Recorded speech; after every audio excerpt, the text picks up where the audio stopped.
Hey everyone, last exam of the class, examination 5 video review. And so when we're talking about poverty, um, what's the best definition of that? Has that changed over time? Does it depend demographically where you're living? Because I know my grandfather always used to talk about how people nowadays aren't poor. He used to live in poverty when he grew up in the areas that he grew up in. Is that true? Do you find that to be true?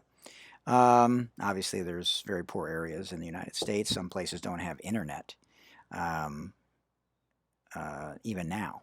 Um, and there's different levels of poverty.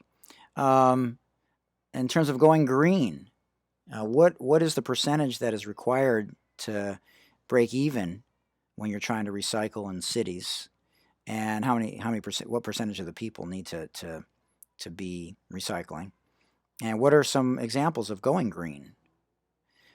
Um, and with regards to environmental health, carcinogens, obviously cancer-causing agents, are um, very problematic, whether it's in cigarettes or in the air. Um, what is a Group A carcinogen?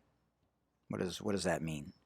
Um, what is the average amount of water that's used in the United States in terms of gallons? And is that problematic? How can we save water?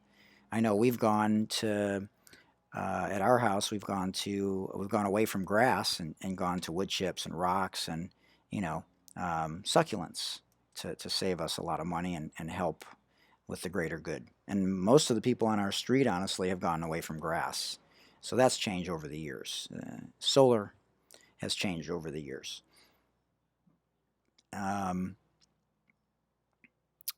and where is most of the water used uh, when we do consume water in our apartments or our houses? Um, in terms of pollution, when we talk about exposure to noise, how is that most harmful uh, to a person? What physiologically are we talking about there?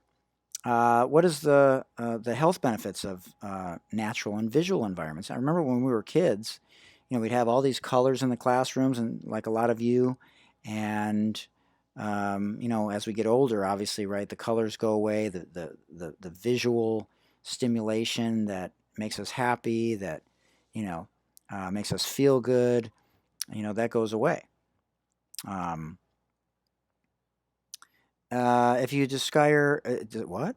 If you discover a fire in your house, what's the first thing that you should do? How often should you um, make sure that your smoke and um, carbon monoxide detectors are in good operating order? What are the recommendations that the fire departments recommend? First safety rule for bicycle riders. We're talking about unintentional injuries here. What's the first rule of thumb there in terms of safety? Someone's physically attacked or a threat of attack. They're threatened. What's that called? Someone who's being bullied, which is something that we still encounter today, even with all the um, efforts to eliminate bullying. And there has been progress, but there's still a lot of pressure, especially with social media. And I know there's one show that my daughter watches that talks about the pressures of this and leading to suicide, and it's a real thing. It's not kids being kids. Take it very seriously if someone mentions suicide, obviously, or talks about being bullied. I was bullied in middle school, and Kevin, this guy, would not stop trying to take my pencil off my desk. And I remember my heart would be beating through my chest every day when I would go into this class in sixth grade, and it was awful. It was just, I can remember it to this day, along with my father's suicide. What an awful thing to have to experience. And finally, I ratted him out, and he got suspended, and he left me alone. It doesn't always work that way. People aren't A, always strong enough to say something, and B, it's not always like the way that it ended up with me, where they get suspended, they leave you alone, and that's the end of it. So it's hard. It's scary to stand up for yourself. But we have to put them in positions to feel empowered, and be voices for those people when we are able to, when they need us to be. Mental and emotional abuse is about what specifically? Is it about drug dependence, depression, control, revenge, something else? Combination of things? Stalking is another thing that happens, and that's why they recommend that people walk a certain way, that they're smart when they're walking, especially late at night, or being with someone else when they are walking, especially females. So what are some of the things that you should do if you feel like you're being stalked? Obviously, it helps that more people have phones now.